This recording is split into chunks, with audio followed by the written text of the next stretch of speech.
the Bitcoin has held pretty strongly, and it has broken away from the rest of crypto, and it's holding, I think, the 28 to 29,000 level right around there. Of course, it can change tomorrow.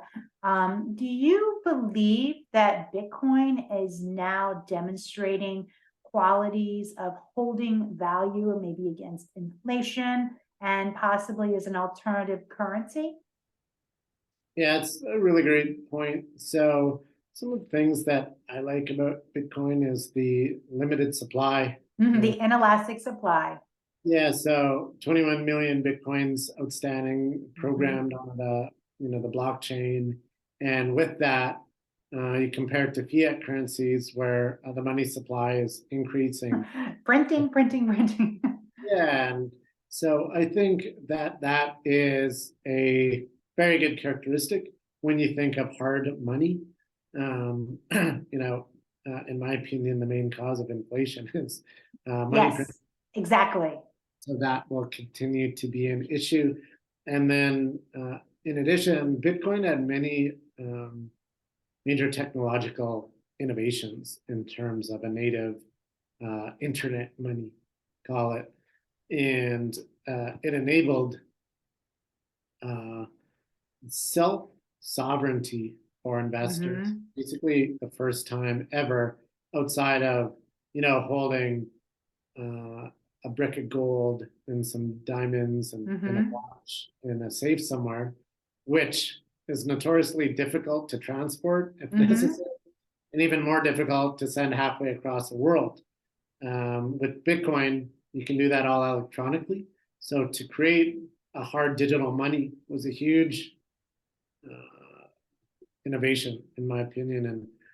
And when people complain, oh, Bitcoin is speculative, it has no intrinsic value, it's like, well, what would you complain about Bitcoin? To me, it's like a godsend for investors because it has all these positive properties. And, if you don't want to own it, that's fine.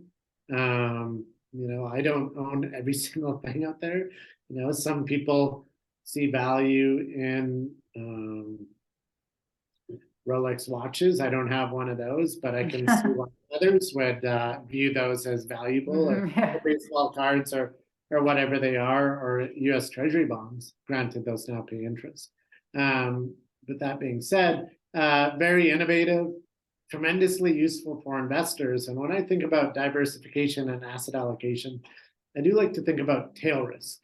And the way that I think about it differently is when generally people think about tail risk, they're worried about the downside. If everything goes bad, I want something that's like an insurance type payoff. However, you also need to think about tail risk to the upside. If things get really bad on fiat currencies, and then, I own two assets to protect myself in that scenario, Bitcoin and also gold. I think those help protect investors, and they should be at least a small part of a portfolio. They serve their purpose. Those are the true hard money, in my opinion, both gold and Bitcoin.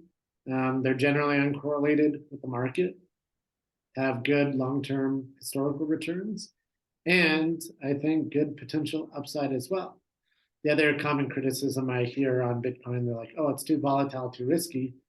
Well, the way that you deal with volatility and risk is not to just say no. The way that you deal with volatility and risk is to have appropriate position size, right? If you think